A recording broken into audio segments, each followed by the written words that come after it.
Bonjour à tous, bienvenue dans cette nouvelle vidéo. Aujourd'hui, nous allons voir ensemble deux nouvelles techniques qui vont vous permettre de changer votre vie, d'avoir une nouvelle façon de voir les choses, d'aborder les choses correctement et aussi d'impacter votre vie professionnelle ainsi que votre vie financière. Donc la première, c'est quoi? Ce qu'on appelle une technique de négation. Ok. Donc là, si je prends un exemple, il y a beaucoup de personnes quand on leur propose une opportunité, ou quand ils voient une opportunité qui passe par exemple sur Facebook ou peu importe, les gens qui leur proposent des opportunités, ils disent quoi dans leur tête directement?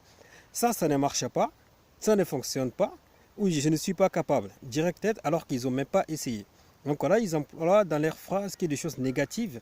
En fait, pourquoi? Parce que dans leur cerveau, ils sont impactés par des choses négatives. Ils n'ont jamais eu le temps de réfléchir, de se poser et se dire oui, pourquoi pas. Donc aujourd'hui, cette technique, c'est quoi? Cette technique, elle est simple. Elle va vous permettre, en fait, grâce à des mots que vous exprimez, en exprimant quelques mots, vous allez voir la puissance que vous pouvez avoir dans votre vie. Donc, supposons que je vous présente aujourd'hui une opportunité. Une opportunité, peu importe l'opportunité, et vous me dites que oui, ça ne marche pas, ça ne fonctionne pas. Ok, au lieu de dire ça ne marche pas, ça ne fonctionne pas, juste enlever le mot n'est pas dans les deux phrases que je viens de citer. Au lieu de dire ça ne marche pas, vous dites ça marche. Au lieu de dire ça ne fonctionne pas, vous dites ça fonctionne. Juste enlever le mot n'est pas et vous allez voir la puissance que vous allez avoir. Faites ce travail pendant 1 à 2 semaines et vous allez voir comment votre vie va changer. Va changer pas directement financièrement ou dans votre vie professionnelle, mais dans votre vie intellectuelle, dans votre façon de voir les choses, vous allez voir autrement. Ok? Là, comme ça, vous allez avoir une autre façon de voir les choses. Vous allez aborder les choses correctement et vous allez voir l'impact que vous allez avoir dans votre vie. Donc, la deuxième technique, une personne sage, c'est une personne qui apprend des erreurs des autres. Et une personne intelligente apprend de ses erreurs. Donc, vous allez me dire, oui, mais il faut être une personne intelligente, comme ça tu apprends de tes erreurs. Mais la plupart des personnes, ils font l'erreur. En fait, il ne faut pas apprendre de ses erreurs dans un premier temps. Supposons demain, vous voulez se lancer dans n'importe quel domaine, vous voulez ouvrir une boutique, peu importe, ou dans tout ce que vous voulez faire.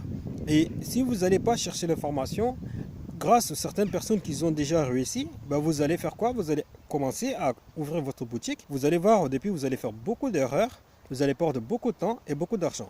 Et si vous êtes sage, vous allez chercher quelqu'un dans le même métier que vous vous lancez. Donc vous allez voir cette personne, il va vous apprendre la technique, comment avancer plus rapidement. Donc vous allez de 1, vous allez gagner beaucoup de temps.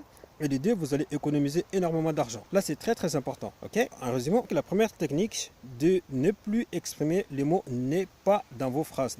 Si vous voyez une opportunité, au lieu de dire ça ne marche pas, dites ça marche. Si ça ne fonctionne pas, dites ça fonctionne. Même si vous ne le faites pas, votre cerveau va accepter. Et avec le temps, vous allez commencer à voir les choses autrement. La deuxième technique, c'est de ne pas se lancer bêtement sans aller voir des personnes qui ont déjà réussi dans un domaine. Si vous avez des questions, n'hésitez pas à me les poser. Je vous réponds avec plaisir. N'hésitez pas à partager cette vidéo autour de vous. Ça pourra intéresser certaines personnes. Et n'hésitez pas à liker, commenter. Et je vous dis à très bientôt les amis.